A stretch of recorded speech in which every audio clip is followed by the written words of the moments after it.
The silver tray slipped from her hands and struck the marble floor, and the sound of it tore through the quietest dinner in Chicago. Adeline Whitmore pressed a hand to her mouth, backed away from the table, her face gone white as paper. 22 of the most powerful people in the city stopped chewing. No one dared breathe. At the head of the table, Cassian Rinaldi set down his knife, slowly, and watched his wife disappear into the hallway, the woman he had married with a 3-year contract, in a marriage both of them knew could never produce a child, because years ago 6 doctors had signed their names to a single page, declaring that he could never father one.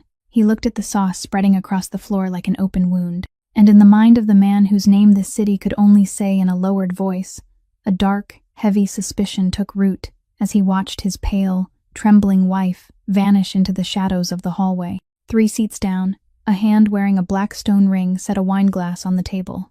No one noticed that the hand was trembling. If you want to know the truth behind that night, leave a like, share this story, tell us what you think in the comments, and subscribe to our channel to walk this road with us. 3 months before the night that silver tray crashed onto the marble floor, hail tapped against the windows on the 41st floor of the Rinaldi Meridian building, one pellet at a time, steady and cold, as though someone out there were counting down toward something. Adeline Whitmore sat with her back straight in the chair across the table, both hands resting on her lap, and the sleeve of her medical blouse still carried a faint stain of antiseptic that hadn't had time to fade. She had come straight here from the hospital after 12 continuous hours on duty, without changing her clothes, her tired hair simply tied back with a plain elastic band. The scent of disinfectant had followed her into this room, slipping quietly among all the expensive things, and she was the only person there carrying a smell that belonged to the world of the living and the dying. On the long table in front of her sat 3 neatly arranged stacks of paper. The first was the file on her father's debt, left behind by the man who had died on an overpass during a rainy night 4 years earlier, leaving his daughter with $340,000, and a silence no one had ever been able to explain. The second was the bill from Elm Grove Nursing Home, where her mother lived, $9,000 every month, and the month before, Adeline had been forced to sell her old car just to make the payment in full. The third stack was the thinnest of all, only a few pages, with a bold title printed in the center, a marriage contract lasting 3 years. Ezra Kane stood on the right side of the table, reading each clause in the even voice of a man accustomed to reading documents capable of changing a person's entire life without needing to place emphasis on a single word. 3 years, separate rooms, public appearances whenever the family required them. There was no clause concerning affection, and none concerning children, because both sides understood that such a thing was impossible. In return, every dollar of her father's debt would be erased, and every medical expense for her mother would be paid for the rest of her life, without limit and without condition. Adeline didn't look at the papers. She looked at the man seated at the head of the table. Cassian Rinaldi didn't ask whether she agreed. He said only one sentence, short and almost gentle, telling her that the pen was at the right corner of the table. Then he fell silent. Ezra shifted half a step. Everyone in this building knew what that silence meant. Cassian Rinaldi never gave an order twice. He spoke once, then silently counted 3 beats in his head, and if the other person hadn't moved by the end of the third, there would be no 4th beat. People said there had been men who lost control of an entire port route simply because they hesitated half a second too long on the 3rd beat. Ezra had stood beside him for years, and he had never seen anyone let Cassian finish counting. 1st beat. Adeline didn't move. 2nd beat. The hail kept tapping against the glass, steady and merciless. She remained perfectly still, her hands on her lap, her eyes fixed on his. The 3rd beat passed, and she was still sitting there. Something very small changed in the room. Ezra felt it before he understood it. Cassian wasn't angry. He tilted his head slightly, the way a man might when he had just encountered something he hadn't accounted for in a plan that had already considered every possible outcome. Adeline reached for the pen, but before she lowered it to the page, she spoke, and her voice didn't tremble. "You can buy my apartment. You can buy the place where my mother sleeps. You can buy this signature, but there's one thing you'll never be able to buy. And I want you to hear that clearly from this moment forward. That's my word. My job is telling families what has happened to the people they love. I don't sell that." Cassian didn't answer. He only looked at her. "Longer than necessary," she signed. Her handwriting was small, neat, and firm, the handwriting of someone accustomed to recording things that weren't allowed to be wrong. Then she set the pen down and asked one final question. "What happens if one of us changes our mind?" Ezra looked up. No one had ever asked that question in this room before. Cassian was folding the contract. He didn't lift his head, didn't pause, and answered in the voice of a man discussing the weather. The contract doesn't have a clause for that. Outside, the hail continued tapping against the glass. Adeline rose to her feet, and she didn't know that the question she had just asked would remain there, silent and waiting, until exactly 3 years later, when someone would finally answer it. Adeline stepped into the hallway, and the sound of the elevator echoed from the far end, like a long breath drawn by the building itself. She had taken only a few steps when Ezra Kane called her name. He didn't move quickly, and he didn't hurry. He simply approached with the measured gait of a soldier who had learned to walk without being heard, and in his hand was an ivory envelope, so thin that at first glance it seemed to hold nothing at all. Ezra handed it to her, and in that moment, something very strange appeared on the face of a man who never allowed anything to show. It wasn't pity. It wasn't curiosity either. It was the look of someone returning to another person, something that should never have left their hands in the first place. He told her very quietly that it belonged to her, that Cassian had kept it before he even knew her name. Adeline took the envelope, and even before she opened it, she felt the weight of what was inside. A small, familiar weight, the kind her hand had remembered since she was a child standing before a mirror and watching her mother brush her hair. She tore open the edge of the envelope with her fingertip, and the silver hair clip fell into her palm. It had tarnished with age, the plating worn away at one corner, the clasp slightly loose from being opened and closed too many times over too many years. Across the metal ran a diagonal scratch that Adeline herself had made when she was 10, after dropping it on the kitchen floor.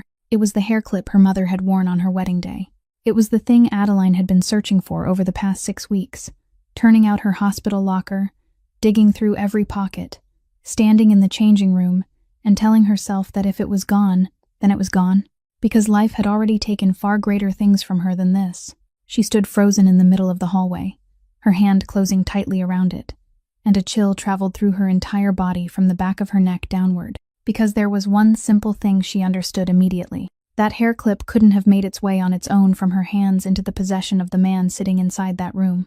There was only one path by which it could have reached him, and that path passed through a night she had sworn to herself she would never speak of again. She turned around. The door to the room was still slightly open. Inside, Cassian Rinaldi stood with his back to the hallway, looking down at the city through glass marked by streaks of hail.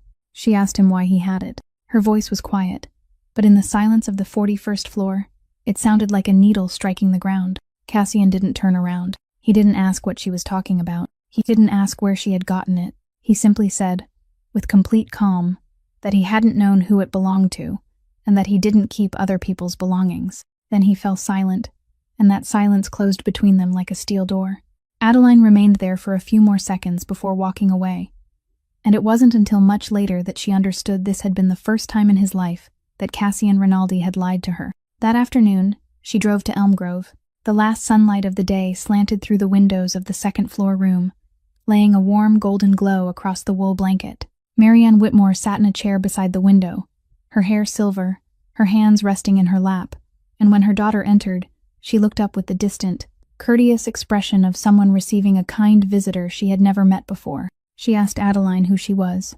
Adeline said she had come to visit, then pulled a chair closer, took the silver hair clip from her pocket, and fastened it into her hair the way she did every day. She took her mother's hand, thin and light as a dried leaf. And then, as always, that strange thing happened again. Marianne didn't remember her daughter's name. She didn't remember that face. She didn't remember that she had ever had a child. But when that warm hand closed around hers, she began to sing, very softly, slightly off rhythm, the same lullaby she had sung beside a cradle many decades before. Adeline lowered her head, rested her forehead against the back of her mother's hand, and remained there in silence until the sun had disappeared completely. The next morning, while Adeline was still sleeping off her overnight shift, a man named Roy Devlin was summoned to an upstairs office in the freight district south of Lake Michigan. He had been the night shift foreman for 7 years and knew every crane, every warehouse door, every stretch of time when the security cameras turned the other way.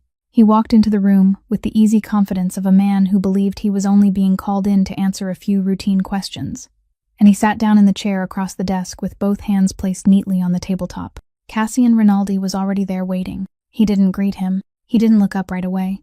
He was reading a sheet of paper, and he finished every line before folding it slowly, with the same care someone might use to fold a dinner napkin after a meal. Roy began to talk.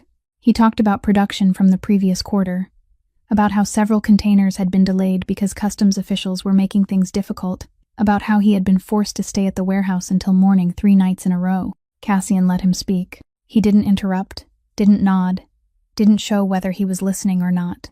When Roy finally ran out of things to say and began repeating himself, the room fell silent. The silence lasted longer than it should have, long enough for the hum of the air conditioner on the wall to become painfully clear, long enough that Roy had to clear his throat. Only then did Cassian reach inside his coat, take out a photograph, and place it on the desk, turning it so it faced the man across from him. It was a photograph of a 2-story house in the western suburbs, with a gray-tiled roof, a low white wooden fence, and a child's bicycle leaning against the side. A beautiful new house, the kind a night shift foreman might have to save for 20 years to afford. Roy looked at the photograph. Cassian was wearing leather gloves, and with one finger he pushed the picture a little farther across the table. Then he asked, in a quiet voice, the kind of voice the entire city had learned to fear, what color the front door was painted. That was all. No accusation, no number, no name. Roy Devlin opened his mouth, then closed it again. He looked at the photograph, then at Cassian, then back down at the photograph, and in that instant, everything he had done over the past 11 months rose before him with such terrible clarity that he could no longer pretend. The man sitting across from him knew. He had known for a very long time. He knew about the house, the color of the door, the child's bicycle leaning against the side, and that man had sat quietly for 11 months, watching Roy dig his own grave, only to place a single photograph on the table today and ask one harmless question. Roy collapsed back into his chair. His shoulders sagged as though someone had pulled the spine from his body. He began to talk, speaking quickly now, naming people, giving quantities, dates, even confessing things no one had asked him about. Cassian didn't write anything down. He stood before Roy had finished, picked up the photograph, slipped it back into his coat, and walked toward the door. Ezra Kane entered to take his place, pulled out the chair, opened a notebook, and began writing. When the door closed behind Cassian, 2 men were waiting in the hallway outside, and one of them quietly told the other that people didn't fear Cassian Rinaldi because of the things he had done. They feared him because no one knew where he would stop. 3 days later, inside a small civil registry office in the center of the city, Adeline Whitmore became the wife of that man. The ceremony lasted 11 minutes. There were no flowers, no music, no photographer, no cake, no one standing beside her to hold her coat. Ezra signed the witness line, and the registry clerk signed the other, because there was no one else in the room. When the official reached the part, asking whether they were entering the marriage of their own free will, Cassian said yes, and Adeline said yes, and both answered in the flat, even voices of people confirming a line in an official record. There was no kiss. Cassian wore his gloves throughout the entire ceremony. When it was over, he opened the door and let her walk out first, and that was the only gesture he made that day that caused Adeline to look up at him one more time. That afternoon, Adeline walked into the house she would now call home, carrying 2 canvas bags and a cardboard box filled with books. The person who came to meet her was Odette Fontaine, the housekeeper who had worked for the family longer than Cassian had been alive. She didn't ask whether Adeline needed help. She simply took the heavier of the 2 bags, naturally, as though the gesture had already been decided long before Adeline arrived. Then she led her through the house, speaking as they walked, not in the tone of someone giving instructions, but in the voice of someone passing along the things another person needed to know in order to survive. She told Adeline that breakfast was served before the sky had fully brightened, and anyone who didn't come down simply missed it because no one waited for anyone else. She told her that if she heard cars arriving in the courtyard at night, she shouldn't go to the window to look. She told her that certain men came and went from this house whose names she shouldn't ask, and if they greeted her, she should simply nod and say nothing more. She told her that the telephone in the living room was shared, and if Adeline needed to call someone without anyone else knowing, it would be best to make the call from the hospital. Adeline listened and committed every rule to memory, because 7 years working in intensive care had taught her that in places where one small mistake could cost something enormous, people didn't ask why. They learned the rules first. At the end of the hallway, Odette stopped. She turned toward Adeline, and this time her voice changed. She said there was only one thing she wanted her to remember carefully. The staircase behind the kitchen led down to the basement, and Adeline was never to go down there. Adeline asked why. Odette looked at her for a long moment, then said only that, in this house, the best questions were the ones never spoken aloud. She set the bag down outside Adeline's bedroom door and walked away. That evening, Adeline was summoned upstairs. Rosalind Rinaldi, Cassian's grandmother, sat in a high-backed chair with one hand resting on the top of a wooden cane, and she looked Adeline over from head to toe the way someone might inspect an item that had just been delivered. Carefully, without hurry, and without pretending not to stare. She asked Adeline her age. She asked what she did for a living and how long she had done it. She asked whether her parents were still alive, and when Adeline answered that her father was dead and her mother was in the hospital, something very brief passed across the old woman's face, so brief that Adeline thought she might have imagined it. Then Rosalind struck the end of her cane against the floor once, and said she would speak plainly so neither of them wasted time. She said she didn't need Adeline to love her grandson. She said affection was a luxury this family couldn't afford, and that many people in this house had died because they had made the mistake of loving someone. She said the only thing she needed from Adeline was to stand properly beside him whenever someone took photographs, smile just enough, and never let anyone see the two of them standing too far apart. Adeline asked what would happen if one day she did more than that. Rosalind was silent for a moment, then told her to go to bed because the night was cold. On her way back to her room, Adeline passed the kitchen and saw that the light was still on. Cassian was sitting there alone, with a plate of cold bread and a cup of black coffee in front of him that had long since stopped steaming. The kitchen was larger than the apartment Adeline had lived in for 7 years, gleaming, spotless. And there, in the middle of it, the wealthiest man she had ever met was eating the supper of a night watchman. He didn't look up. Adeline stood in the doorway for a few seconds and was about to continue on when one detail caught her eye and held it there. He was still wearing his leather gloves. Inside his own home, in the middle of the night, when no one was watching, even while holding a piece of bread, he still didn't take them off. She returned to her room carrying that question with her through the entire night, along with 2 others that no one in this house was willing to answer. That night, lying in an unfamiliar room with 3 questions no one had answered, Adeline closed her eyes, and the memory returned on its own, the memory she had spent the past 6 weeks trying to bury, and had failed to bury even once. 6 weeks earlier, St. Brendan Hospital had held a fundraising gala for its new treatment wing. Adeline hadn't attended the party. She had been working the night shift upstairs, and she knew something had happened only when the thunder of running footsteps rose from the ground floor hallway. A man had collapsed in the middle of the lobby. She ran downstairs with the emergency bag in her hand, and the first thing she saw wasn't the patient, but 3 men in suits surrounding him, one of them physically stopping the physician on duty from reaching him. Someone shouted for an ambulance. One of the 3 men said, with perfect calm, that there would be no ambulance. Adeline didn't understand what was happening. She only dropped to her knees, checked the man's pulse, and found it weak, his skin cold, his pupils slow to react. She said he needed to be taken to the emergency room immediately. The other man bent down, looked directly into her eyes, and told her she was coming with them. She felt something hard and cold press lightly against her back through the fabric of her blouse, and she understood that it wasn't an invitation. They put her into the car with the unconscious man. The doors closed, and outside, the city streamed past the windows in long ribbons of light. The car stopped in front of a house in Lake Forest, far from the main road, surrounded by dark trees. They laid him on a long dining table. Someone pulled a table lamp closer, and for the next several hours, beneath that dull yellow circle of light, Adeline Whitmore did the work she had been doing for 7 years of her life. She had no monitor, no breathing tube, no physician on duty to consult. She had the equipment inside her emergency bag, 2 bottles of intravenous fluid taken from the medicine cabinet in the house, and her own 2 hands. She started an intravenous line. She loosened his collar. She turned his head to one side.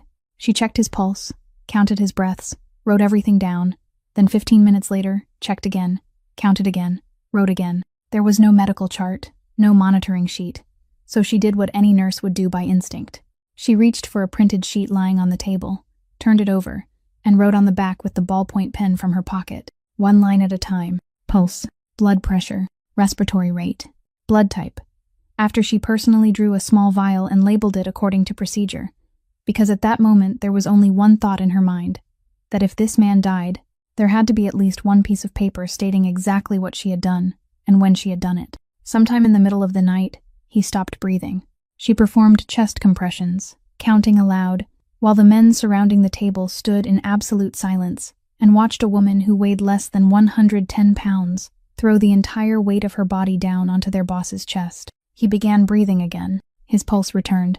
Adeline dropped to the floor with her back against the leg of the table, both hands trembling from exhaustion. Outside, dawn still hadn't come. Her mouth was dry and bitter, her throat raw from counting aloud for so long. On the table sat a glass pitcher and a drinking glass. She poured herself some water and drank it all, and the world tilted.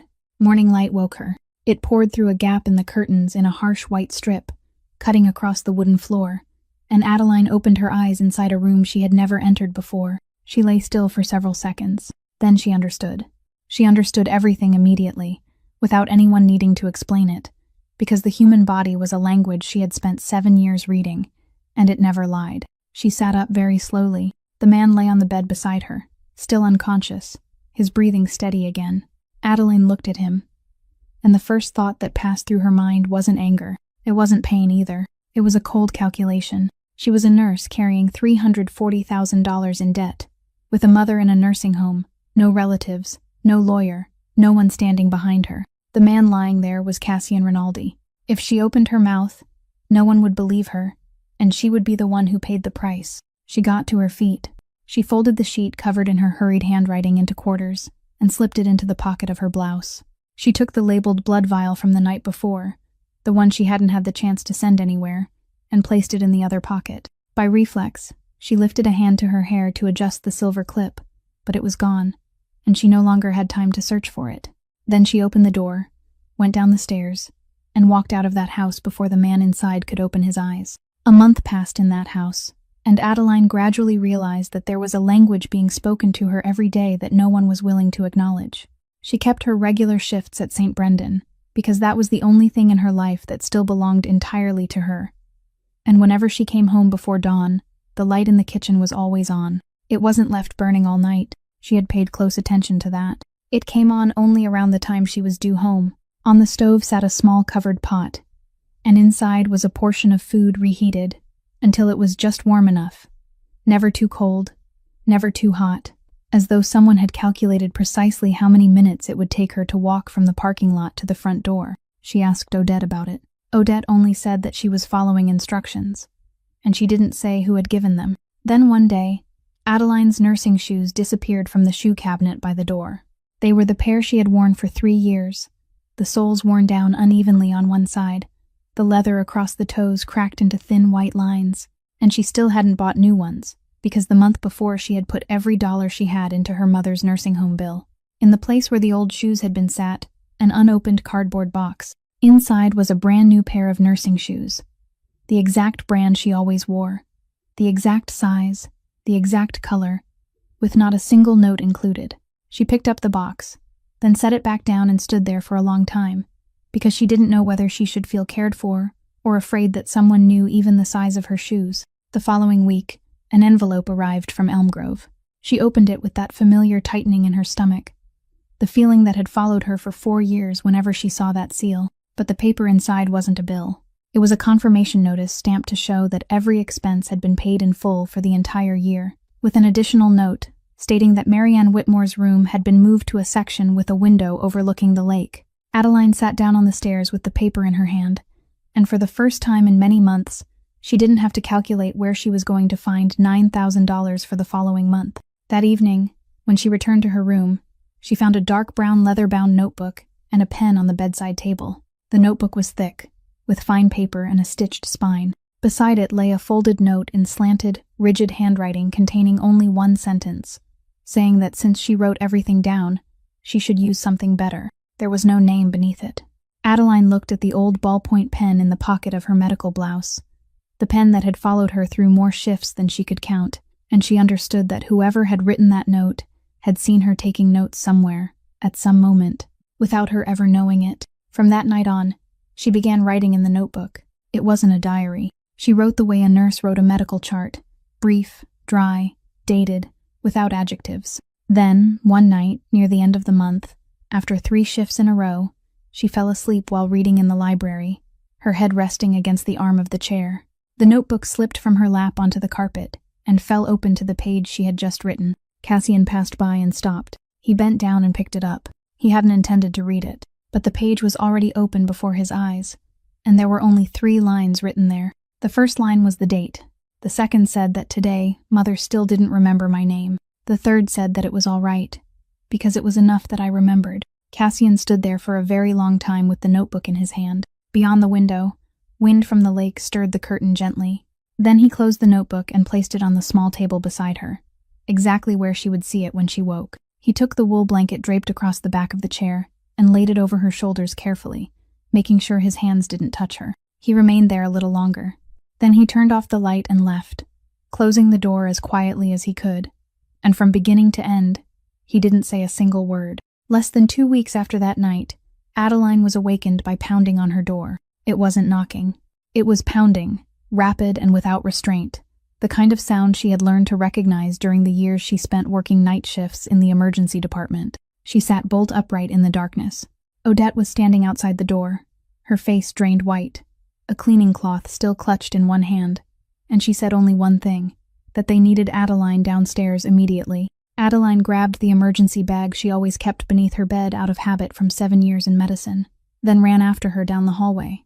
But Odette didn't lead her toward the front door. She took her around the kitchen to the back staircase she herself had warned Adeline never to use, and she stopped at the top step without going any farther. Adeline looked at her for 1 second, then started down. The basement was cold, the air thick with dampness and the smell of metal. In the middle of the room stood an old pool table, and someone had pulled off its white cover and spread it across the surface. Lying there was a man Adeline had never seen before, around 30 years old, his face pale, his jaw clenched so tightly he could barely keep from crying out. 3 other men stood around the table. One of them held a flashlight. The ceiling light overhead was nothing more than a dim round bulb, too weak to see clearly by, so the only real light in the room came from the flashlight trembling in the hand of a man who was trembling too. Adeline asked why they hadn't taken him to a hospital. No one answered. Then a voice came from the darkness behind them, quiet and calm, saying that he couldn't go to a hospital, and that she had 3 minutes to decide what she was going to do. Cassian stood there with his back against the brick wall, both hands still covered in gloves. Adeline set her emergency bag on the edge of the pool table. Someone handed her a tin box, and when she opened it, she found a veterinarian suturing kit inside. Curved needles, dissolvable thread, hemostats, everything clean, but nothing meant for a human being. She stared at it for a few seconds. Then she asked for clean water and towels, and told the man with the flashlight to move to the left, hold it a little higher, and keep his hands steady. She scrubbed her hands to the elbows with the bottle of alcohol from her own bag. Her hands were shaking, and she knew perfectly well that they were shaking, but the moment her fingers touched the wound, they stopped. Because over the past 7 years, her body had learned how to separate fear from work. After that, there was nothing left in the basement but sound. The sound of metal touching the side of the tin box. The sound of her naming each instrument before reaching for it, clear and brief, as though she were surrounded by a real surgical team instead of 4 men holding their breath. The sound of the man on the table breathing sharply through clenched teeth. The sound of her telling him to count backward from 20.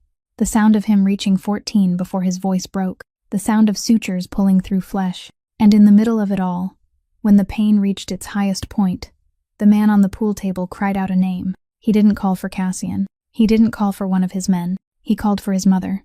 Twice, his voice breaking like a little boy's, and then he passed out. Adeline didn't stop. She finished the work, tied the final knot, checked his pulse, covered the wound with gauze, then instructed the man beside her how to watch him over the next 6 hours, and which warning signs meant they had no choice but to wake her.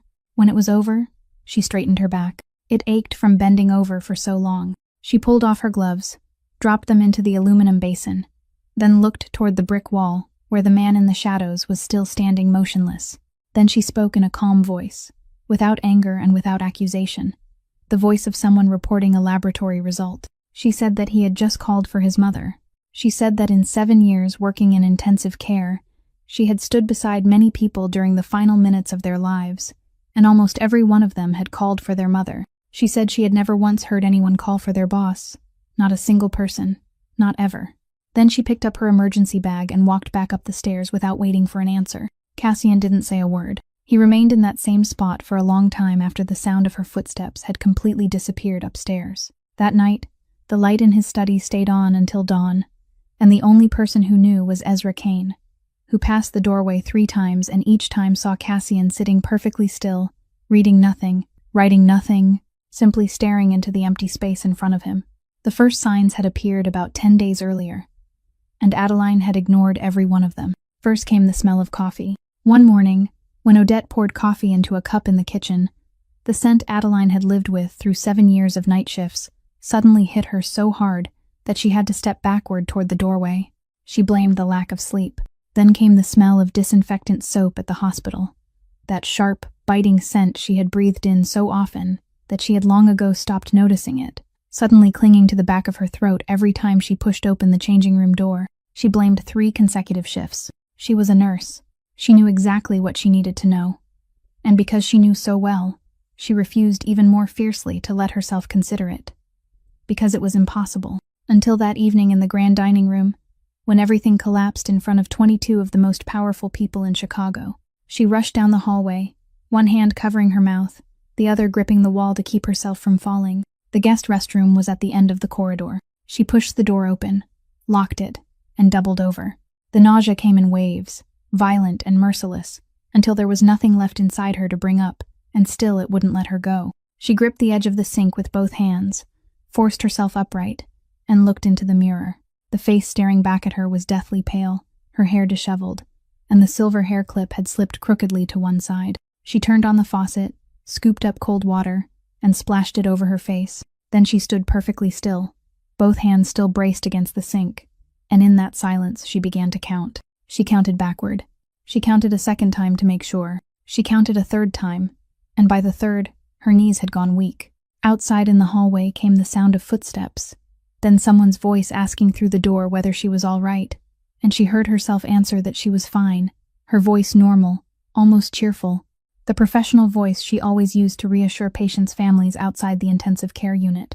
That night, she didn't return to her room. She got into her car, drove straight to St. Brendan, and called Camille Sorensen from the parking lot. Camille arrived 20 minutes later, her hair tied up in haste, a coat pulled over her pajamas, and she didn't ask a single question.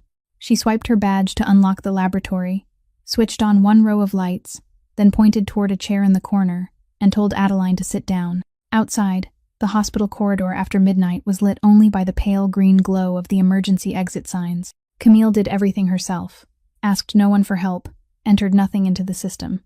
Then she placed the test strip on the steel table between them, and they both stared at it. Time moved so slowly that Adeline could hear the air conditioning running inside the walls. The first line appeared. Then, the second began to darken, slowly, steadily, without hesitation, until it was so clear that there was no denying it.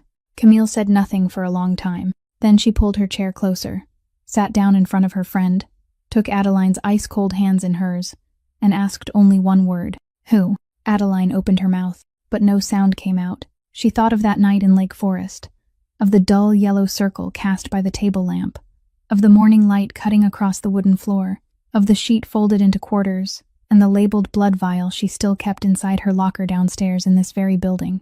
She thought of the 6 doctors who had signed a document stating that the man couldn't father a child. She thought about how, if she told the truth, there wouldn't be a single person in the world who would believe her. And then she understood something that sent a chill down her spine.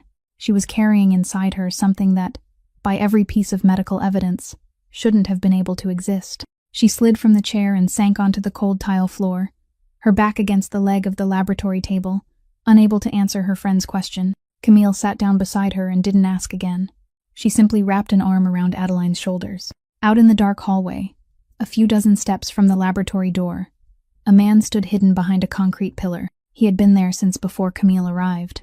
He took out his phone, and beneath the pale green light spilling down from the exit sign, the black stone set into the ring on his finger flashed once, then went dark. He dialed a number. The phone rang exactly twice before someone answered on the other end. He spoke only 4 words, very softly. It has already begun. Adeline didn't wait until the next morning, and she didn't consider hiding it for even a second. She drove home while the sky was still dark, walked straight through the foyer, went up to the hallway on the upper floor, and pushed open the door to her husband's study. Cassian was sitting there. He was still wearing the same clothes from the dinner the night before, his tie loosened, and there was nothing on the desk in front of him. No papers, no glass of liquor, no telephone. How long he had been sitting there like that, only he knew. Adeline stood in the middle of the room, with both arms hanging at her sides, and she said it plainly, without hesitation, without beginning with anything else. She told him she was pregnant. Cassian didn't move. He didn't ask her to repeat herself. He didn't look surprised. And that was what sent a chill through Adeline, because she understood that he had already suspected it from the moment the silver tray struck the marble floor. He pulled open the drawer on his right, took out a thick file, and placed it on the desk between them. He didn't open it. He only said that inside were the conclusions of 6 doctors from 4 different hospitals, written over the course of many years, and every one of them said the same thing. He said he had lived with those papers longer than he had ever lived without knowing what they said. Then he looked up at her and told her she had 30 seconds to give him the name of the other man. In the corner of the room stood an old grandfather clock, and suddenly its ticking sounded so loud that it hurt. Adeline didn't need 30 seconds. She answered immediately. She said there was no other man. She told him about that night at the house in Lake Forest, about how his men had taken her from the hospital lobby, about the long table in the dining room and the table lamp that had been pulled closer, about how she had performed chest compressions when he stopped breathing and counted aloud while his men stood around them. She said that when it was all over, she had been thirsty, and she had drunk from the pitcher on the table. She said she remembered nothing after that, and that when she woke, morning had already come. She told him that he didn't remember that night, but she did, and she had lived with it for 6 weeks before he put that marriage contract in front of her. Cassian listened to everything. He didn't interrupt her once, and when she finished, he looked at her for a very long time, longer than all the times he had ever looked at her before put together. And there was something on his face that Adeline couldn't read. Then he spoke, his voice still quiet, saying that immediately after that night he had ordered everything reviewed. He said he had demanded the records, the reports, the entry and exit logs from that house, because losing 6 hours of his memory was something that had never happened to him before, and he wasn't the kind of man who ignored things that had never happened before. He opened the drawer a second time and placed a photocopied sheet on the desk. It was a copy of the Lake Forest house entry log, and on the line recording the time she had left, there was her signature, written clearly, alongside a note stating that the nurse had been driven home before midnight. He said he had held that page in his hands for 6 weeks. He said that if she had left the house before midnight, then everything she had just told him couldn't have happened. Adeline looked down at the paper. The signature looked so much like hers that even she had to look at it twice. But she knew with absolute certainty that she had never signed any logbook in that house, because when she left, there had been only one thought in her mind: getting through the door before anyone woke up. She looked up. She didn't cry. She didn't step toward him. She didn't ask him to believe her, didn't swear to him, didn't say a single word shaped like a plea. She only said that for 7 years, her job had been to walk into hallways and tell patients' families the truth. She said she had once been forced to tell a mother that her child hadn't survived while that mother was still holding the new coat she had bought for him. She said that after standing in that place so many times, she had completely lost the ability to lie in order to save herself, and that this was the one thing she still possessed, the very thing she had told him from the beginning that he couldn't buy. Then she fell silent. Cassian stood up. He walked to the window, turned his back to her, and remained there for a very long time. When he finally spoke, his voice wasn't any louder than before. He said there would be a paternity test as soon as the pregnancy was far enough along. He said that until then, she wasn't to leave the grounds unless Ezra went with her. He said nothing else. That night, his belongings were moved into the room at the far end of the east hallway, and inside that house, the cold returned exactly as it had been during the first days after she arrived. The 6 weeks that followed were the longest 6 weeks of Adeline's life. She kept working, kept going to Elm Grove on Sunday afternoons, kept sitting alone at one end of the long dinner table while the seat at the other end remained empty. The blood sample was taken on a gray morning by the family's private physician himself, an older man who arrived at the house carrying a brown leather case, worked quickly, and said very little. Adeline held out her arm and watched the vial slowly fill, and she wasn't afraid, because this was the one thing in the entire nightmare she knew with absolute certainty. The results came back on a Thursday afternoon, the very day the family had gathered.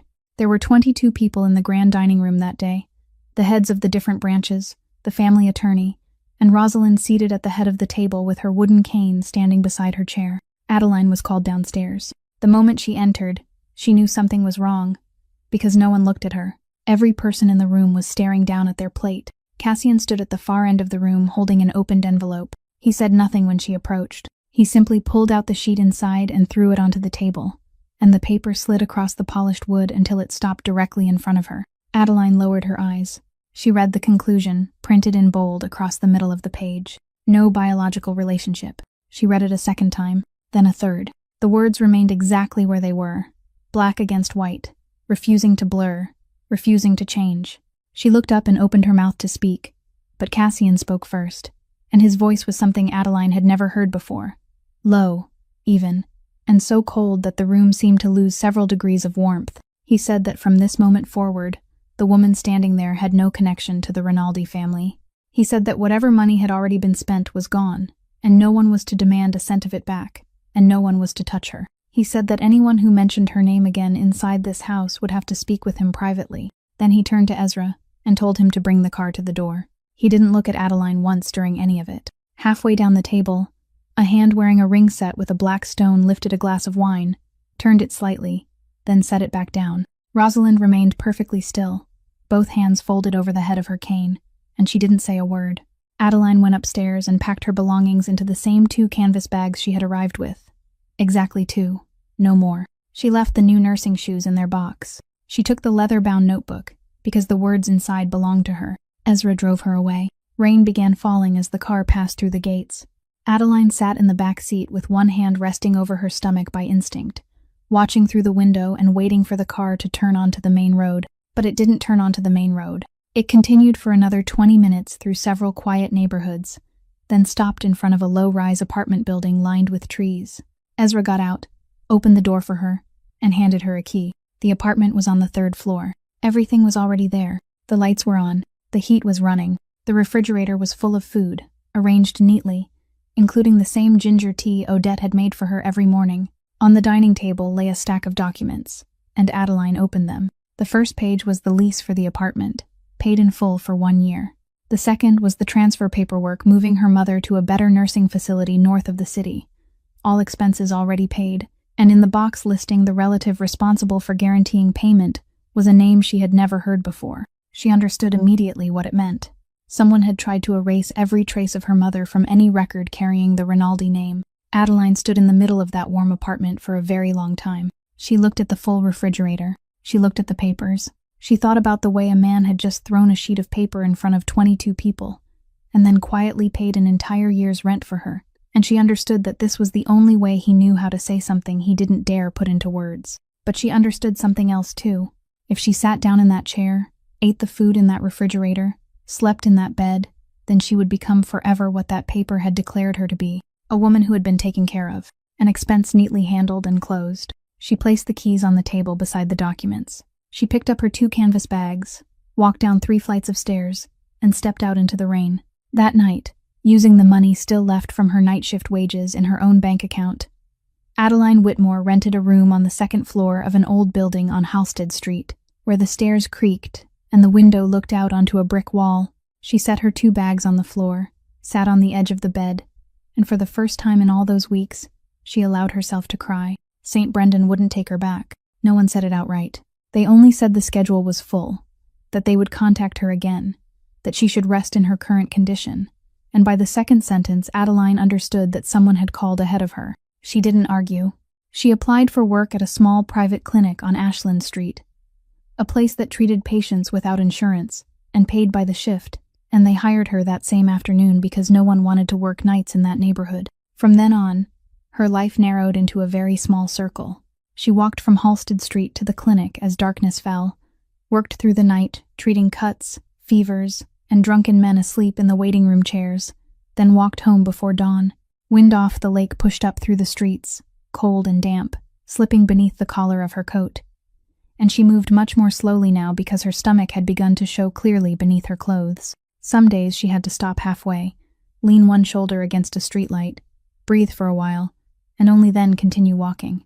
The silver hair clip remained in her hair every single day. Then one morning, just after she opened the door to her room and took off her shoes, the landlord brought her an envelope that had arrived the day before. It was a letter from the nursing facility on the north side. Adeline opened it and read, and with every line her hands grew colder. The letter informed her that payments for Marianne Whitmore had been stopped at the request of the guarantor, that the facility would hold her place for another 30 days, and that after that period, if no one assumed responsibility for the cost, she would be transferred to a public facility under assistance coverage. Adeline read it again to make sure she hadn't misunderstood. Then she sat down on the edge of the bed, the paper still in her hand, and something inside her broke very quietly. For all those weeks, she had told herself that the man had only been doing what he was forced to do, that paying a full year of rent and moving her mother somewhere better meant there was still one place inside him that hadn't turned completely to stone. She had held on to that thought more tightly than she wanted to admit. Now this letter was in her hand, and it said something painfully clear, that he had withdrawn from that too, that the woman lying in that nursing bed was nothing more than another expense crossed off a list. She didn't cry. She folded the letter, put it in the drawer, washed her face, and slept for 3 hours before her next shift. What Adeline didn't know, and wouldn't know for a very long time, was that for 3 nights in a row that week, down on Halsted Street, about half a block from the entrance to her building, a black car sat motionless at the curb, with every light turned off. It arrived after she left for work, and drove away before she returned. Inside the car, Cassian Rinaldi sat in the back seat, reading nothing, calling no one, simply staring up at the dark second-floor window. On the 3rd night, Ezra Kane turned off the engine and sat in silence for a long while before finally speaking. He said that the light in her room had been on for some time, which meant she had come home earlier than usual. He said there were only 2 flights of stairs in that building. He said that if Cassian wanted to, it would take him less than a minute to get from where they were to her door. Then Ezra turned fully around and asked him directly why he didn't go up. Cassian didn't answer at once. He kept looking at that window for a while longer, and when he finally spoke, his voice was rough, like that of a man who hadn't spoken in a very long time. He said that if he knocked, she would open the door, and she would look at him, and she would ask him exactly one question. He said she would ask whether he believed her yet. Then he fell silent for a long time before finishing the thought, saying that he still didn't have an answer to that question, and that he wouldn't climb those stairs and stand in front of that woman with empty hands. Ezra started the engine. The car pulled away from Halsted Street, and the second-floor window remained lit a little longer before finally going dark. 30 days. That was the number lodged in Adeline's mind through all the nights that followed, and it wouldn't let her sleep. She calculated every possibility, asked to borrow money wherever she could, called 3 different facilities to ask about assistance programs, and each time she hung up the phone, she could see more clearly the abyss opening beneath her mother's feet. Then one night, after her shift, while sitting in her rented room and emptying everything from the 2 canvas bags in search of an old identification document, her hand touched something at the very bottom of one bag. It was the envelope containing the things she had taken from St. Brendan when she cleared out her locker. Inside was the sheet of paper folded into quarters, yellowed along the creases, and a small specimen tube with a handwritten label that had begun to fade. Adeline unfolded the paper. She hadn't looked at it once since that night in Lake Forest, because looking at it meant looking directly at something she wanted to forget. But now, beneath the yellow light of her rented room, she read each line of her own hurried handwriting. Pulse, respiratory rate, blood pressure rechecked 15 minutes later, a note about starting the intravenous line. And near the bottom of the page, slanting slightly because her hand had been trembling at the time, was a short line recording the blood type of the man who had been lying on that long table that night, along with the time the sample had been drawn, exactly according to the procedure she had followed thousands of times in her life. Adeline stared at that line. Then something lit up inside her mind, cold and sudden, the way an unexpected diagnosis could reveal itself in the middle of a night shift. She rushed to the drawer, pulled out the documents she had brought with her from that house, and among them was a copy of the paternity test result that Camille had helped her obtain for her own records. She spread it across the table beside the old sheet of notes. In the section listing the information for the comparison sample, the official report stated the blood type of the man whose sample had supposedly been collected. Adeline looked at the 2 lines side by side. They didn't match. She sat down very slowly. She read them a second time, then a third, then took out a pen and wrote both blood types on a blank sheet of paper to make certain her eyes weren't deceiving her. They still didn't match, and inside her mind, everything began rearranging itself. A major laboratory didn't make mistakes like this, because they used machines, procedures, controls. If the result itself had been falsified, all anyone had to do was repeat the test somewhere else, and the fraud would be exposed immediately. But if the error wasn't in the result, if it was in the sample, then everything changed. If the blood tube sent to the laboratory carried Cassian Rinaldi's name while containing someone else's blood, then the laboratory could do its work with complete honesty, produce a perfectly accurate result, and that accurate result would become the perfect lie. They could repeat the test 10 times, 100 times, and every test would return the same answer. no one would suspect anything. No one, except the one person in the world who had personally determined his blood type on a night no one was ever supposed to remember, and had written it on the back of a printed sheet with the old ballpoint pen from the pocket of her medical blouse. Adeline stood in the middle of her rented room with the paper still in her hand, and she laughed. A short, dry laugh. The sound of someone who had just realized that for all these months she had been pushed out of her own life by a piece of paper she herself had the means to prove was wrong. The next morning, she called Ezra Kane from the public telephone at the end of the street. She said nothing over the phone. She only arranged a meeting. Ezra arrived an hour later and sat down at a plastic table inside the small diner across from the clinic, and Adeline pushed the 2 sheets of paper toward him. She didn't give him a long explanation.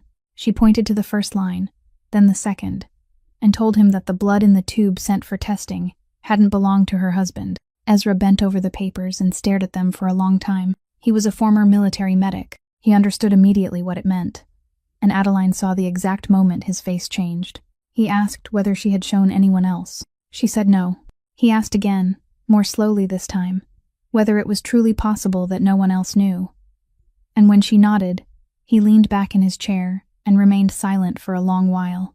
Then Ezra told her something he had been carrying inside himself for weeks, without understanding why it kept bothering him. He said the private physician who had come to the house to collect the sample that morning was no longer in Chicago. He said the man had resigned 3 days after the result came back, then left the city, and no one had been able to reach him since. Adeline looked directly into his eyes and asked whether he believed her. Ezra picked up the 2 sheets, folded them carefully, slipped them into the inside pocket of his coat, and stood.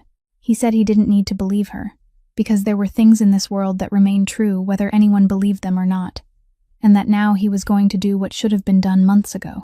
Ezra Kane didn't go looking for the doctor who had disappeared. He went to the house in Lake Forest. The house had been empty for months, the doors shut, the curtains drawn, and the layer of dust on the long dining table was thick enough to hold the clear print of his hand when he brushed across it. Ezra had ordered the house surveillance system checked immediately after that night, and the report sent back to him stated that all footage from that evening had been lost because of a transmission failure. He had believed that report, and for months afterward, the fact that he had believed it was the one thing that kept bothering him every time he thought back. Because Ezra had served in the military, and in the military they taught you that every system had to have a backup, and anyone who installed that system would place the backup somewhere a person in a hurry wouldn't think to look. He went down to the ground floor, opened the machine room door behind the laundry area, and there, beneath a dust-covered metal casing, a small recording drive sat silently, with its power light blinking at a steady rhythm. He took it with him. That night, in the study on the 3rd floor of the mansion, Ezra placed a computer on the desk in front of Cassian and told him there was something he needed to see. The recording lasted less than a minute. It began from the upper right corner of the dining room, black and white, grainy, without sound. In the center of the frame was the long table, and on it lay a motionless man. 4 figures stood around him. Then, at the 11th second, all of them stepped back at once, and a small woman in a medical blouse climbed fully onto the table, dropped to her knees beside the man, placed one hand over the other on his chest, and drove the entire weight of her body downward. She pressed, then pressed again, steady, relentless, without stopping. Her head snapped back as she shouted something toward the men surrounding her, and one of the 4 figures ran out of the frame. She bent down, turned the man's head to one side, checked him, then placed her hands back on his chest and continued. At the 31st second, her shoulders could be seen beginning to shake from exhaustion, but the rhythm of her hands didn't slow at all. At the 38th second, the man's chest lifted very slightly. The woman stopped, pressed 2 fingers to his neck, and held them there. And at the 40th second, she tipped her face toward the ceiling, her shoulders dropping, her whole body collapsing forward. Then the screen went black. Cassian said nothing. He started the recording again from the beginning. He watched it all the way through a second time, still silent, both hands resting on the desk. He played it a 3rd time. This time, he didn't look at the man lying on the table. He looked at the woman. He watched the way she climbed onto that table without hesitating for even half a second, while 4 larger men stepped back around her. He watched those hands. The same hands that months later would stitch one of his men back together in a basement beneath the beam of a flashlight. He watched that 40th second, when she lifted her face and collapsed, because she had emptied everything she had just to keep him breathing. And he thought about a Thursday afternoon in the grand dining room, when he had thrown a sheet of paper across the table in front of 22 people and declared that the woman standing there had nothing to do with this family anymore. Cassian stood up. He took 2 steps, then had to brace one hand against the wall, remaining there with his head lowered, and Ezra Kane turned his face away because in all the years he had served this man, he had never once seen Cassian need to hold on to anything. When Cassian finally raised his head, his voice was nothing more than a hoarse rasp. He told Ezra to get the car. The black car stopped on Halsted Street when it was already late. The second-floor window was still dark, which meant she hadn't come home yet. Cassian sat inside the car and waited. And this time Ezra didn't ask him a single question. Nearly an hour later, a small figure appeared at the end of the street, walking slowly, one hand supporting her stomach, the silver hair clip catching the light beneath a street lamp. Cassian opened the car door and stepped out. Adeline saw him when she was still about 10 steps away, and she didn't stop, nor did she walk any faster. She came to a halt in front of him and said only that if he had come to give her more papers, she wouldn't take them. Cassian didn't answer. He followed her up 2 flights of creaking wooden stairs, and when she opened the door to her room, he stopped at the threshold and didn't step inside. The room was only about 15 square meters. 1 single bed, 1 table pushed against the wall, a small electric burner sitting on top of a compact refrigerator. The window looked directly onto the brick wall of the building next door. Her freshly washed medical blouse was draped over the back of a chair, and on the table lay the leather-bound notebook, open beside a ballpoint pen. Cassian looked around the room once, and Adeline saw his jaw tighten. He was still standing at the threshold. His hands dropped to his sides, then lifted again, and finally he seemed to have no idea where to put them, so he let them hang loosely beside his body. And it was the first time in Adeline's life that she had ever seen that man not know what to do with his own body. He began to speak, and his voice was awkward, broken by pauses. Nothing like the quiet voice the entire city had learned to fear. He said he had watched the footage from that night. He said he knew what she had done. Then he stopped for a long time before continuing. He said that night she hadn't been given a choice. He said he hadn't been given one either, but he said that what happened had happened more to her than to him, that he had lost only 6 hours of memory while she had lost everything else, and that it had taken him far too long to understand something so simple. He said that afterward, he had held a piece of paper in his hands and believed it instead of believing her. He said that he had stood in the dining room of his own house and spoken words he would never be able to take back. Then he fell silent for a long while, and when he spoke again, the sentence came slowly, 1 word at a time, as though he were learning how to pronounce a foreign language. He said he hadn't come there to ask her forgiveness. He said he had no right to ask for that. He had only come to ask what she needed, anything at all, and he would do it. Adeline stood in the middle of the room, with one hand resting on the back of the chair. She looked at him for a very long time. Outside, wind from the lake slipped through the gap in the window and made a thin whistling sound. Then she spoke, her voice calm, never rising at all. She said he had paid a full year's rent for an apartment for her. She said he had moved her mother somewhere with a window overlooking the lake. She said he had bought her shoes, bought her a notebook, kept the kitchen light burning while he waited for her to come home every night for an entire month without saying a single word to her. She said she had counted every one of those things, one by one, and she knew exactly what they were worth. Then she said the thing she needed wasn't among them. She said what she needed was for him to believe her. Not because some piece of paper proved something, not because some recording showed him something, but because he had lived beside her long enough to know what kind of person she was. She said that from the very first day, she had told him there was one thing he couldn't buy, and even now, that thing still couldn't be bought. Cassian didn't argue. He lowered his head and stood that way for a long time at the threshold. Then he asked her only one question, whether she would allow him to prove it. Adeline didn't return to that house. She made it clear that very night that she would remain on Halsted Street, that she would keep working the night shift, and that if he wanted to take her for another test, she would agree on one condition. The following morning, at an independent laboratory on the west side of the city, Adeline herself was the one wearing the medical blouse. She disinfected the site with her own hands, drew her husband's blood with her own hands, labeled the specimen herself, completed the documentation herself, and signed her name in the box, identifying the person who had performed the collection. She didn't allow anyone to touch that tube.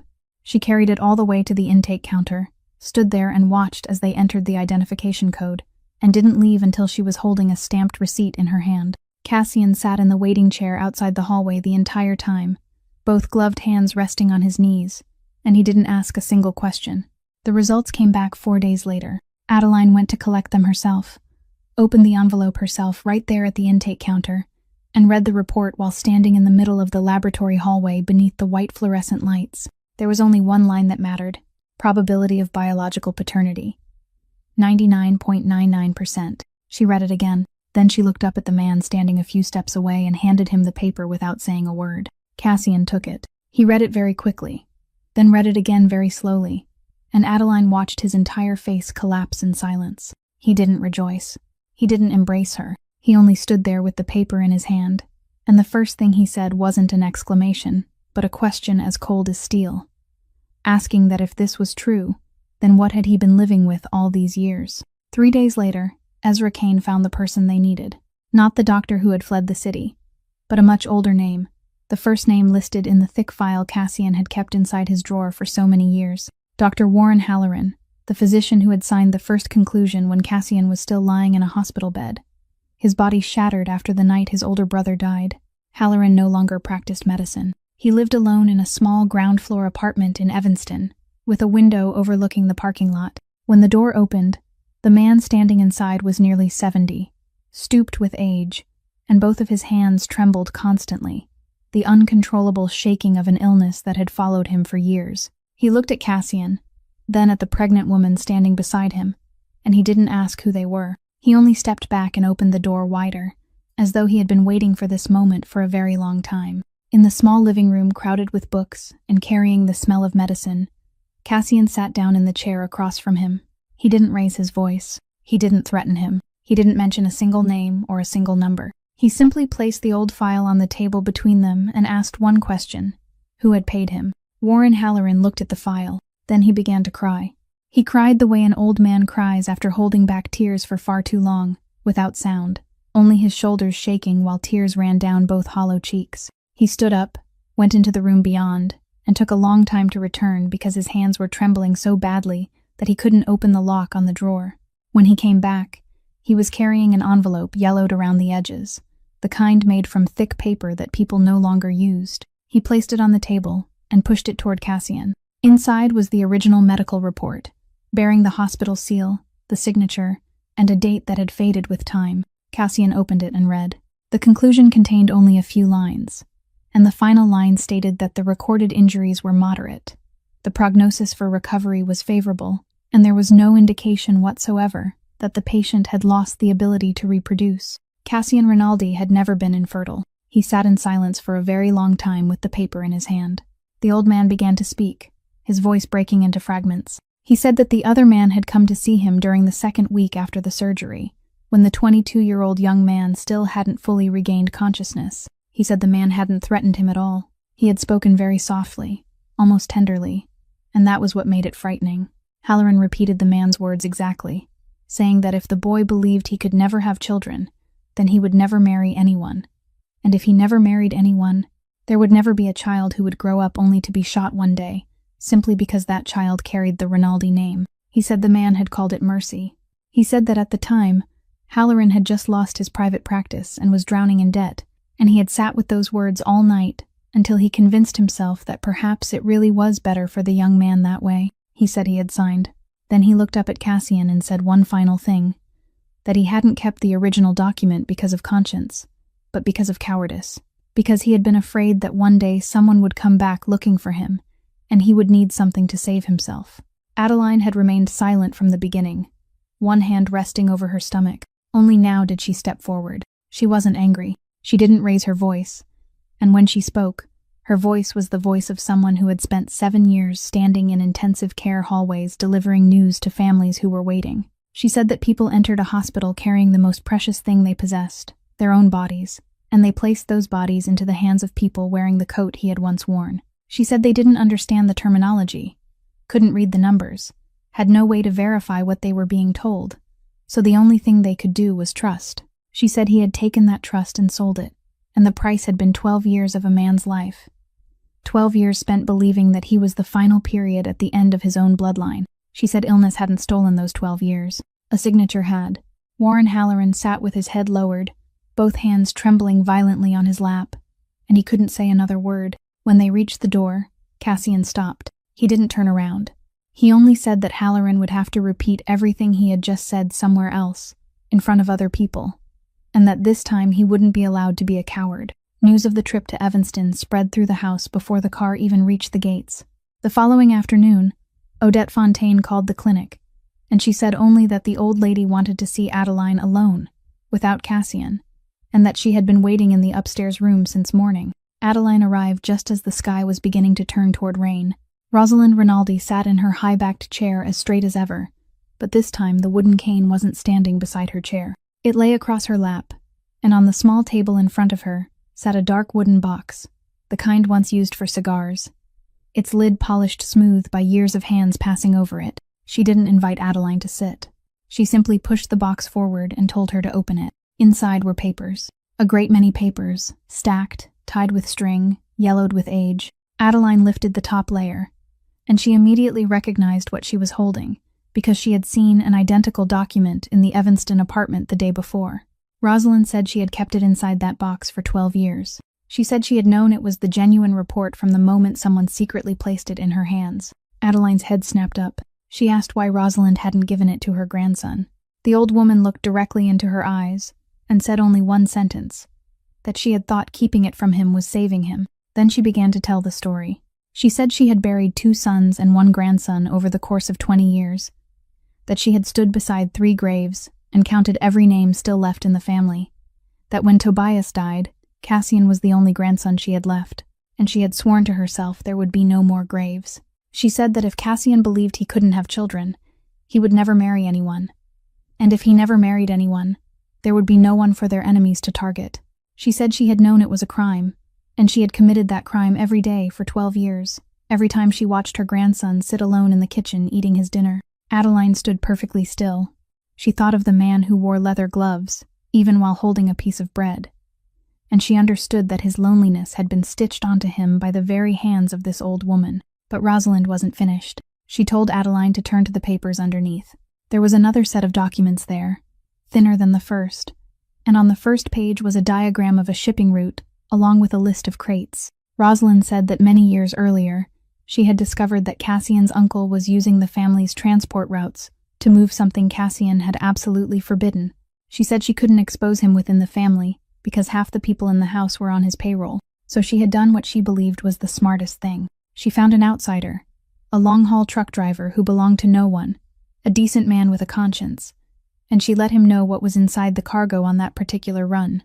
She said she had only intended for him to report it to the police and then walk away. She said she had accounted for everything except one thing. Then she fell silent for a very long time before finishing, saying that the truck lost its brakes on an overpass during a rainy night, and the driver hadn't been able to get out of the cab in time. Adeline didn't hear the rain beginning to strike the windows.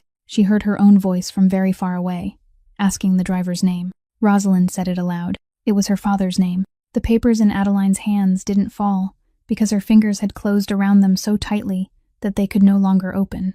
The old woman continued, her voice dry as paper, saying that afterward, the man had done one more thing. He had created a debt in the dead man's name, $340,000, entered into the records of a credit fund he himself controlled, so that if anyone ever traced the death, the paperwork would point to a bankrupt truck driver instead of a witness.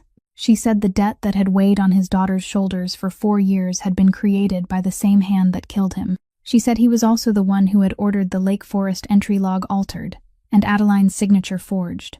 She said he was also the one who had called the nursing facility and stopped the payments for her mother in the family's name, without Cassian ever knowing. Then Rosalind took an old photograph from her pocket and placed it on the table. In the picture, a man around 60 was raising a glass at a party, and on one finger he wore a ring set with a black stone. She said his name was Ambrose Rinaldi, her husband's younger brother, Cassian's grand-uncle by blood. Adeline placed the papers down on the table. She didn't ask another question. She walked out of the room, down the stairs, across the foyer, and straight into the courtyard. Rain was pouring down, bitterly cold, the kind of late autumn Chicago rain that stung the skin. She stood in the middle of the courtyard with both arms hanging at her sides and tilted her face toward the sky. She remained that way for a very long time, and then she realized something that frightened even her. She couldn't cry, not a single tear. Inside her there was nothing left but an empty space, flat and freezing. Exactly like the emptiness she had seen in the eyes of patients' families after she had delivered the news and they had already run out of tears. The call came in the middle of her night shift the following evening. They told her that Marianne Whitmore hadn't been able to eat since the day before, that her breathing had begun to change, and that if Adeline could come, she should come soon. Adeline took off her medical blouse in the middle of the shift without asking anyone's permission. She only told the person working beside her that she had to leave. Cassian arrived outside the clinic 15 minutes later. He didn't ask anything. He simply opened the car door. By the time they reached the facility, dawn still hadn't come. The room on the second floor was small and warm, with a window overlooking the lake, and beyond it the water was still dark. Marianne lay on her side with her eyes closed, her breathing shallow and slow. Adeline pulled a chair close to the bed, sat down, and took her mother's hand. She stayed like that for 2 days. People brought her food, but she didn't touch it. They told her to go home and sleep for a few hours, and she shook her head. Camille Sorensen came once to visit, stood in the doorway looking in, then quietly walked away. Cassian never left the hallway outside. He didn't enter the room. He sat on the plastic chair opposite the door, both gloved hands resting on his knees, and every time Adeline looked up through the glass panel in the door, he was still there. Throughout those 2 days, Marianne never opened her eyes. Sometimes she shifted slightly. Sometimes her fingers curled inside her daughter's hand, but she didn't wake. Adeline talked to her mother. She told her small, ordinary things. Stories about her shifts, about the weather, about a bakery on Halsted Street that opened early in the morning. She talked without needing an answer, because she had been accustomed to doing that for many years. On the third morning, when the first sunlight poured through the window and laid a pale golden strip across the blanket, Marianne Whitmore opened her eyes. Adeline knew immediately, even before her mother turned her head, because that gaze was different. It wasn't distant. It wasn't courteous. It looked straight at her, and it was there, truly there. In her profession, Adeline had heard about moments like this. She had stood in hallways and listened as sons, daughters, husbands told her in trembling voices that their mother, their wife, had awakened once, only once, after years of no longer recognizing anyone. She had nodded and told them that it was something precious. She had never imagined she would be given such a moment herself. Marianne looked at her daughter for a long time. Then she lifted one hand very slowly and reached toward Adeline's hair. Her thin fingers touched the silver hair clip, traced along its back, then stopped exactly where the diagonal scratch was. She smiled. Then she called her daughter's name. She called her Addie. She said that Addie was making her tired. She told her to go to sleep. Adeline couldn't answer. She bent down, pressed her cheek against her mother's hand, and her whole body began to tremble. Marianne let her remain that way for a while. Then she continued, her voice hoarse and quiet but every word clear, saying that her father had kept a notebook. She said he wrote down every trip in it, what day it was, what he carried, where he went. She said that on the last night before he left, he had given it to her and told her to hide it carefully, not to give it to anyone, not even their daughter. She said she had hidden it beneath the bottom of the second drawer of the sewing table, under the fabric lining, and that the sewing table was now in storage with the belongings from their old apartment on Kedzie Street. When she finished, she let out a long breath, as though she had finally set down something she had been carrying for far too long. Adeline lifted her head. She was about to ask something, but Marianne had begun to sing, very softly, slightly off rhythm, the same lullaby she had sung beside a cradle many decades before, the lullaby she had sung so many times in recent years without knowing who she was singing it for. This time she knew. She sang while looking at her daughter, and she sang the entire song without missing a single word. Adeline collapsed against the edge of the bed. She cried. For the first time since that afternoon, she had stood in the rain outside the mansion, and she cried like a child, unable to hold anything back, her shoulders shaking beneath her mother's hand, which was still resting on her head. Out in the hallway, Cassian rose from his chair and walked toward the door. He heard the singing. He stopped at the threshold, looked inside only once, then turned his face toward the wall beside him and remained there. The man whose name made an entire city lower its voice stood with his face toward a cream-colored wall in the hallway of a nursing facility, and he didn't allow anyone to see his face. Marianne finished the song and fell silent. She said nothing else. She closed her eyes and slept. That afternoon, when the sun sank low and the lake beyond the window turned the color of copper, her breathing grew farther apart. Adeline knew. She sat with her back straight, both hands wrapped tightly around her mother's hand, and she didn't call anyone into the room. She told her mother to go to sleep. She told her that she was there. She told her that she wasn't going anywhere. The breaths grew farther apart. Then they stopped. The room was very quiet. The last light of the day rested motionless across the blanket. Adeline remained there, her hand still holding her mother's, for a very long time afterward. 3 days after the funeral, Adeline went to the storage area of the old building on Kedzie Street. The manager led her down to the basement, unlocked Unit 17, and inside were the remnants of a family that had long since fallen apart. A box of dishes, a rolled carpet, and in the far corner, beneath a blue tarp, stood her mother's sewing table. Adeline pulled open the second drawer. Inside there was nothing but thread, needles, and several rolls of elastic that had begun to rot with age. She took everything out, then slipped her fingers beneath the edge of the fabric lining at the bottom of the drawer and peeled it back.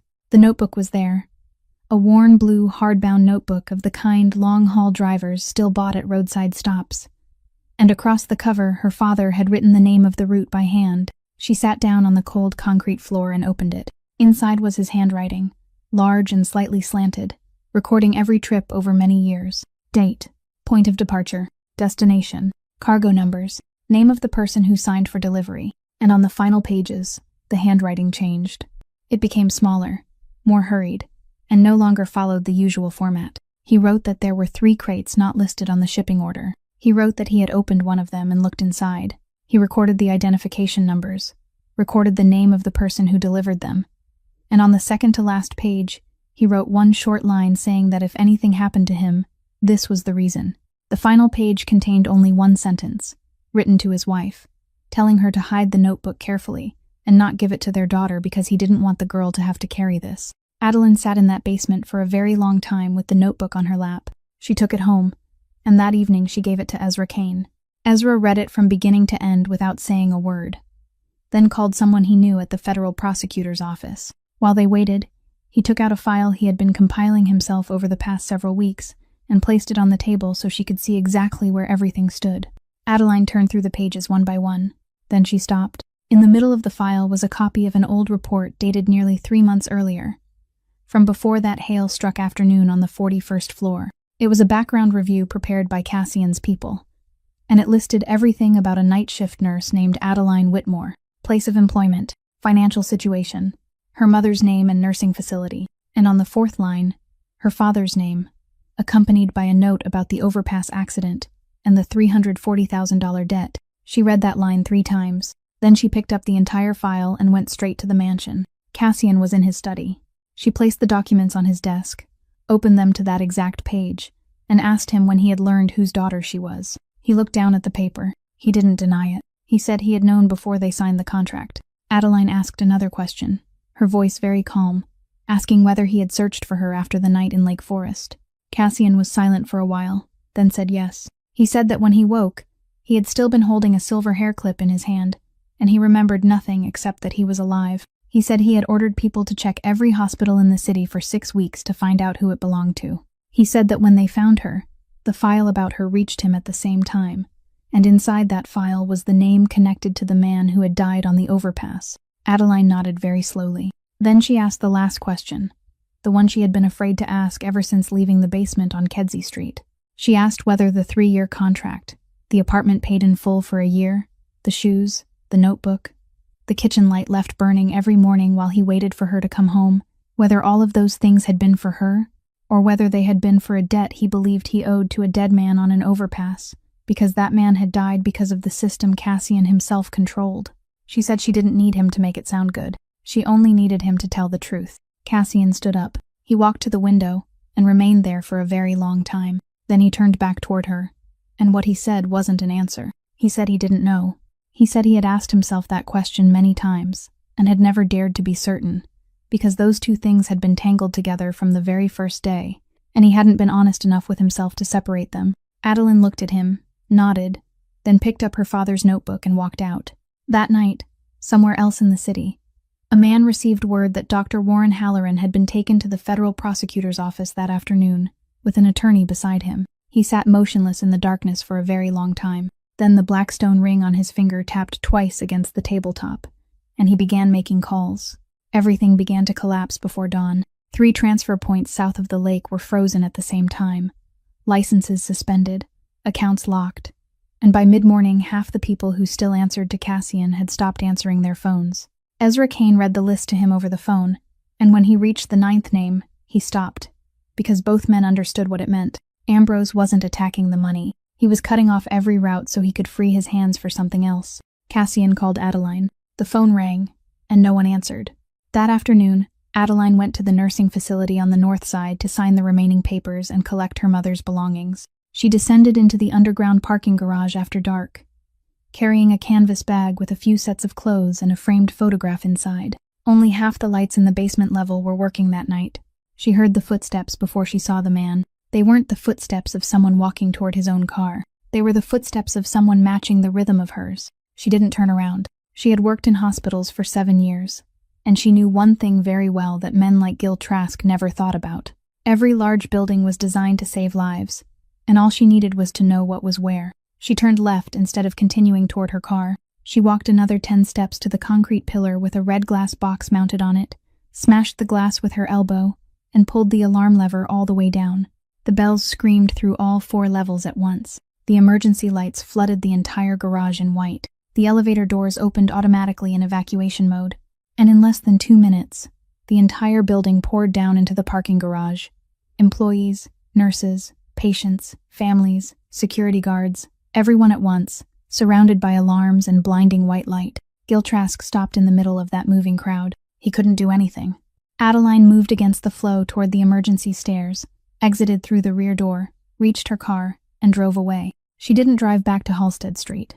She drove to St. Brendan, because in the entire city there was only one place where she knew every door, and it was the place she had walked through for 7 years in the darkness of night shifts. She called Ezra from the car, said exactly 3 sentences, then hung up. Rain began falling as she arrived. She didn't enter the patient wing. She went around the back toward the utility building, a 4-story structure that housed the generators and ventilation systems, where no one was present at night except a single maintenance operator. She swiped her badge at the door, and she knew perfectly well that her access had been revoked the day she left, but she also knew that the ground floor utility door had never locked properly, because the hinge had been broken since 2 winters earlier. She climbed the western fire stairs. They followed her as far as the 3rd floor before Ezra arrived. Then Cassian came. What happened afterward survived in Adeline's memory only in scattered fragments. She remembered the rain hammering against the metal roof of the utility building, thick and relentless, drowning out almost every other sound. She remembered the steel door to the rooftop bursting open and the wind striking her face. She remembered the red warning light atop the antenna mast, sweeping across the wet concrete in steady intervals. She remembered Ezra shouting for her to get down behind the air conditioning unit. She remembered 2 dry cracks echoing from the wall on the other side, then several more, overlapping with the sound of the rain. She remembered Ezra Kane stepping in front of her, his entire body blocking the space between her and the figure at the far end of the rooftop, and she remembered the moment his body jerked before he slowly dropped onto one knee. She remembered crawling to him immediately, her hands searching, finding the place, pressing down, and she remembered her own voice counting, loud and steady, in the middle of the rain. She remembered Cassian crossing the rooftop. She remembered 2 figures struggling beside the edge of the railing, in the rain, neither of them saying a word. Then she remembered another shot, closer than all the others, and after that shot came a long silence filled with nothing but rain. Down on the street, the red and blue lights of police vehicles began sweeping across the walls, turning in circles, casting bands of color that moved back and forth over the wet rooftop. A siren wailed below. A loudspeaker echoed from the street. Adeline looked up. Cassian was standing there in the middle of the rooftop, rain pouring over him, his hair plastered against his forehead, and he was still holding something in one hand. At his feet, about 2 steps away, a man lay on his back on the wet concrete, one hand pressed against his shoulder, the black stone ring on his finger catching the rotating lights. Cassian looked down at him. The man was his grandfather's younger brother. He was the man who had taught Cassian how to tie a necktie when Cassian was 11 years old. He was the man who had stood beside him at Tobias's funeral. He was the man who had stolen 12 years of his life with someone else's signature. Cassian stood motionless for a very long time, and across the entire rooftop, there was nothing left but the rain. Then he opened his hand.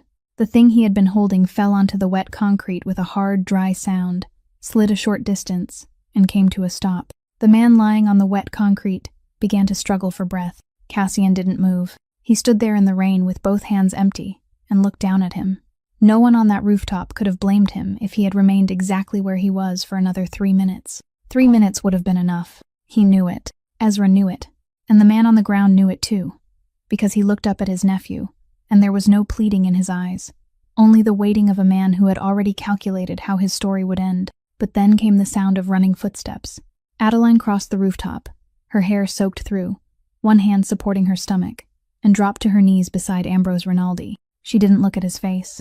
She tore off her coat, folded it into quarters, and pressed it down where pressure was needed with both hands, putting the full weight of her body into it exactly the way she had done hundreds of times in her life.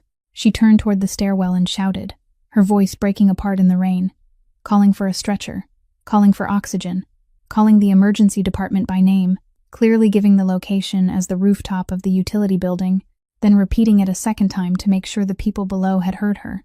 Then she turned back, pressed harder, and began speaking to the man beneath her hands. She told him he wasn't allowed to die. She told him to listen carefully, that he wasn't permitted to die here, tonight, on this rooftop.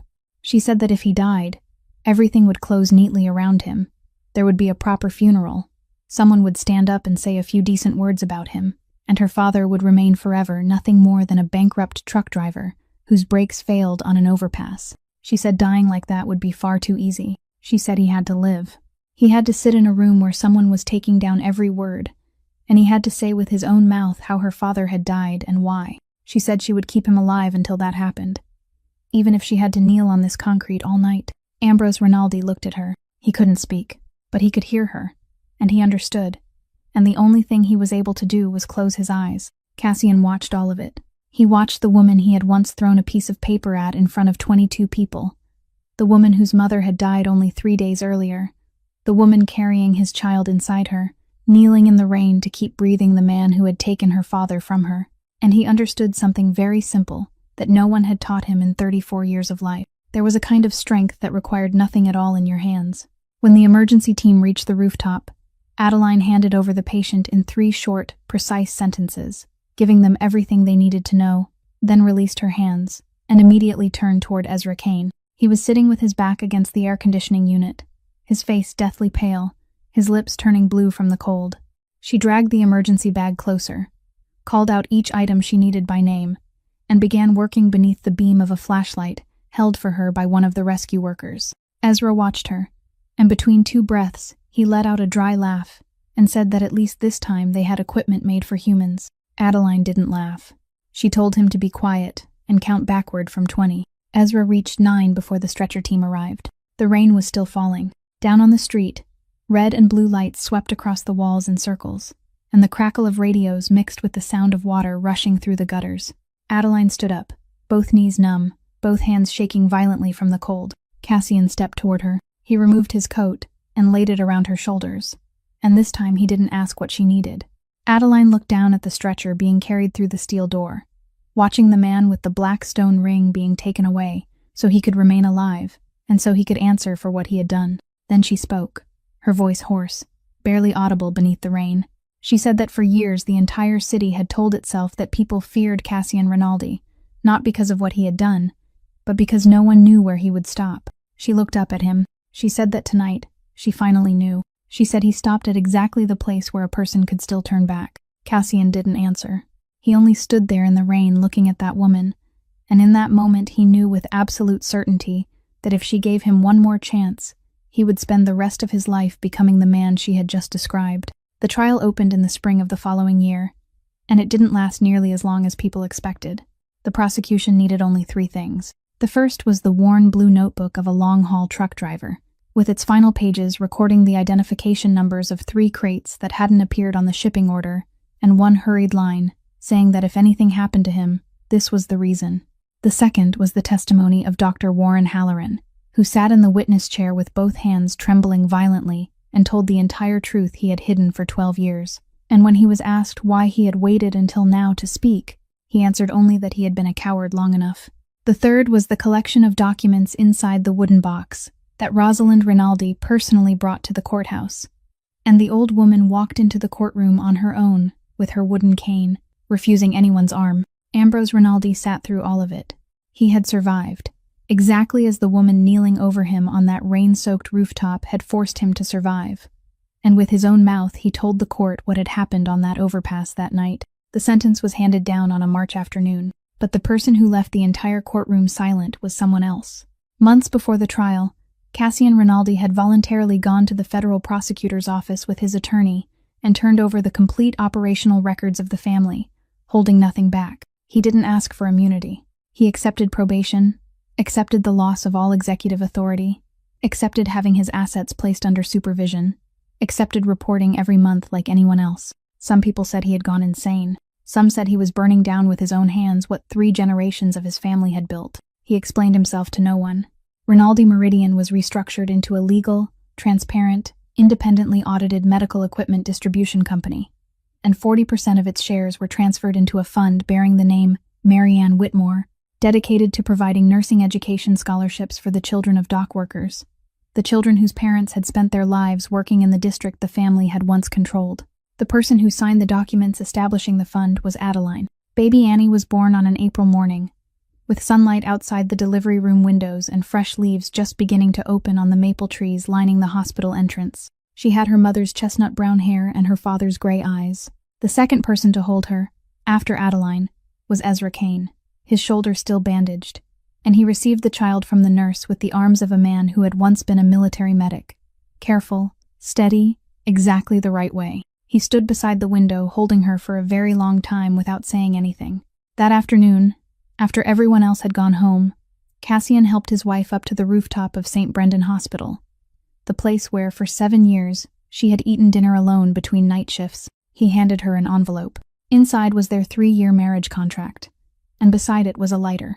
He said that on the first day she had asked him a question, and he had answered that the contract didn't contain a clause for it. He said that now he had an answer. He said that if either one of them changed their mind, that person was free to leave, without debt, without conditions, without anyone holding them back. He said that from this day forward she was free, and that he had arranged everything so that wherever she went, neither she nor their child would ever lack anything.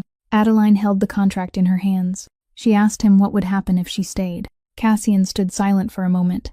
Then he raised one hand, removed the leather glove from his right hand, then removed the one from his left, folded them together, and slipped them into his coat pocket. It was the first time in all those months that Adeline had seen her husband's bare hands. He reached toward her slowly and placed one hand over her stomach. He said that if she stayed, it would be the first time in her life that she stayed because she herself wanted to, not because someone had paid for it, and that he would spend the rest of his life becoming worthy of that choice. Adeline looked at him for a very long time. Then she answered the question she herself had asked him in his study that night, the question he hadn't dared to answer. She said she had thought about it for months. She said that perhaps in the beginning he had come to her because of a debt. And perhaps that was true.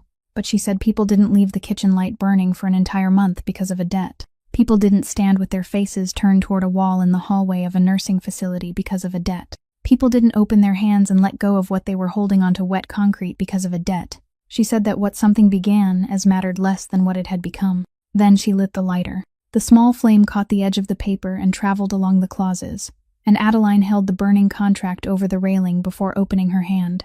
The ashes lifted into the air and dissolved into the afternoon light above the rooftops of Chicago. At that exact moment, the wind carried the soft warmth of spring across the rooftops of Chicago. Cassian reached out, his bare fingers gently intertwining with Adeline's, and for the first time in 12 years, the man whose name had once made an entire city lower its voice felt a deep, quiet peace. The story of Adeline and Cassian leaves us with something very simple. No one in this world has the right to decide for another person how much their life is worth, or what they are allowed to hope for. One person stole 12 years from her grandson because she believed she was protecting him. Another stole 4 years from a young woman by building a false debt upon the death of her father. And what finally brought those two people back to each other wasn't fate. It was the day both of them were given back the right to choose their own lives. Believe the people who tell the truth. Be kind even when no one is watching. And remember that trust is the most precious thing one human being can give another. If this story touched your heart, please subscribe to our channel, leave a like, and share this video so we can continue listening together to more meaningful stories every day. How do you feel about Adeline and Cassian? And what do you think you would choose if you were in their place? Please write your thoughts in the comments, because we sincerely want to hear what comes from the deepest part of your heart. We wish everyone watching this video abundant health, a joyful life, and peace in every day ahead. Goodbye, and we hope to see you again in the next video.